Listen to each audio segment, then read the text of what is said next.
ଝାଟିମାଟି ଘରେ ଅନୁଷ୍ଠିତ ହେଲା ମା ତାରିଣୀଙ୍କ ନବରାତ୍ରି ମେଳା।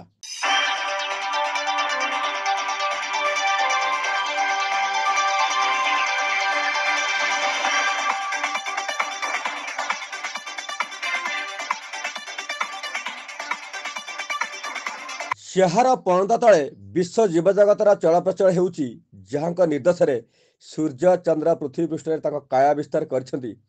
ସୁସଜ୍ଜିତ ପୃଥିବୀରେ ଜୀବଜଗତର ବିରାଟ ଦୁନିଆକୁ ନିର୍ଦ୍ଦେଶ ଦେବା ପାଇଁ ଏ ପୃଥିବୀ ପୃଷ୍ଠରେ ଅନେକ ଦେବାଦେବୀ ପୂଜା ପାଉଛନ୍ତି। କିଏ ମନ୍ଦିର ଭିତରେ ତ କିଏ ଗଛ ମୂଳରେ, କିଏ ପୁଣି ଗୁମ୍ଫା ଭିତରେ ତ କିଏ ପୁଣି ଝାଟିମାଟିର କୁଡ଼ିଆ ଭିତରେ। ସେହି ଦେବୀମାନଙ୍କ ମଧ୍ୟରୁ ମା ତାରିଣୀ ଅନ୍ୟତମ। କେନ୍ଦୁଝର ବାସିନୀ ହୋଇ ଘଟଗାଁରେ ପୂଜା ପାଉଥିବା ମା ତାରିଣୀଙ୍କୁ ସାରା ଦୁନିଆରେ ପୂଜା କରୁଛନ୍ତି। କେଉଁଠି ମନ୍ଦିର ନିର୍ମାଣ କରି ମାଙ୍କ ପ୍ରତିମୂର୍ତ୍ତି ରଖି ପୂଜା କରାଯାଉଥିବା ବେଳେ କିଏ ପୁଣି ନିଜ ଘରେ ରଖି ମା ତାରିଣୀଙ୍କୁ ପୂଜା କରି ଆସୁଛନ୍ତି। ଆଉ ଭକ୍ତମାନଙ୍କ ଭକ୍ତି ଆଉ ବିଶ୍ୱାସରେ ମା ତାରିଣୀ ତାଙ୍କ ଜୀବନ ଯାତ୍ରାରେ ସଦା ସର୍ବଦା ଶୁଭ ଦୃଷ୍ଟି ଦେଇ ଏକ ସୁଖର ଦୁନିଆ ମେଲି ଦେଇଥାନ୍ତି। ସେମିତି ଏକ ଝାଟିମାଟିର ଘର ମଧ୍ୟରେ ଅଗାଢ଼ ବିଶ୍ୱାସ ଆଉ ଖୁବ୍ ଭକ୍ତିର ସହକାରେ ପୂଜା ପାଉଥିବା ଦୃଶ୍ୟ ଦେଖିବାକୁ ମିଳିଛି।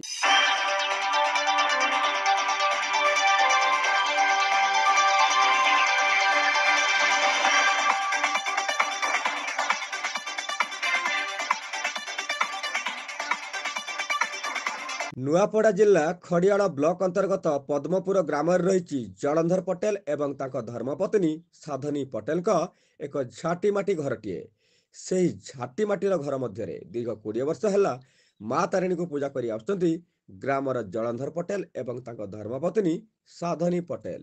ସୁଖ ଦୁଃଖର ସଂସାର ମଧ୍ୟରେ ଯେତେ ଅଭାବ ଅନଟନର ସମ୍ମୁଖୀନ ହେଉଥିଲେ ମଧ୍ୟ ମା ତାରିଣୀଙ୍କୁ ପୂଜା କରିବାରେ ଅବହେଳା କରିନଥାନ୍ତି ଏହି ଦମ୍ପତି।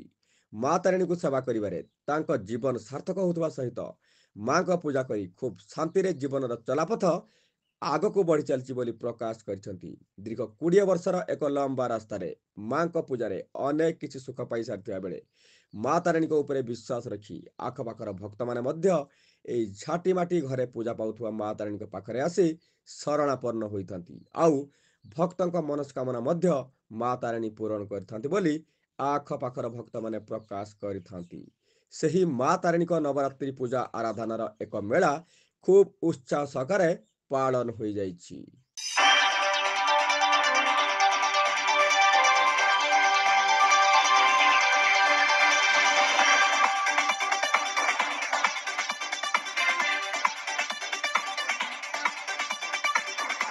ଏହି ନବରାତ୍ରି ପୂଜାରେ ପୂଜକ ଜଳନ୍ଧର ପଟେଲ ଏବଂ ତାଙ୍କ ଧର୍ମପତ୍ନୀ ସାଧନୀ ପଟେଲଙ୍କ ଦ୍ୱାରା ଏହି ନବରାତ୍ରି ପୂଜା କାର୍ଯ୍ୟ ହେଉଥିବା ବେଳେ 9 ଦିନ ଧରି ପୁରାଣ ପାଠ କରାଯାଇଥାଏ।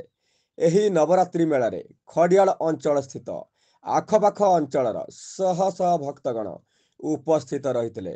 ନୂଆପଡ଼ା ଜିଲ୍ଲା ଖଡ଼ିଆଳ ସହିତ କଳାହାଣ୍ଡି, ବଲାଙ୍ଗୀର ଜିଲ୍ଲାର ମା ତାରିଣୀଙ୍କ ଭକ୍ତ ନବରାତ୍ରିରେ ଖୁବ୍ ଉତ୍ସାହ ସହକାରେ ଯୋଗ ଦେଇଥିଲେ।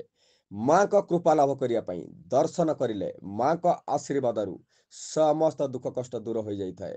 ମା ତାରିଣୀଙ୍କ ଦର୍ଶନରେ ପରିବାରର ଦୁଃଖ କଷ୍ଟ ଦୂର କରିଥାନ୍ତି ବୋଲି ଭକ୍ତମାନେ ପ୍ରକାଶ କରିଥାନ୍ତି।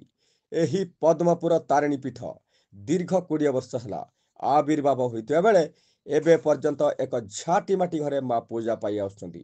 ମା ତାରିଣୀଙ୍କ ଅଶେଷ କରୁଣା ଯୋଗୁଁ ଭକ୍ତମାନଙ୍କ ଗହଳ ଚହଳ ସହିତ ଅନେକ ଭିଡ଼ ଲାଗୁଥିବା ଯୋଗୁଁ ଏକ ମନ୍ଦିର ନିର୍ମାଣ କରିବା ପାଇଁ ଗ୍ରାମବାସୀ ସରକାରଙ୍କ ପାଖରେ ଅଭିଯୋଗ କରୁଛନ୍ତି।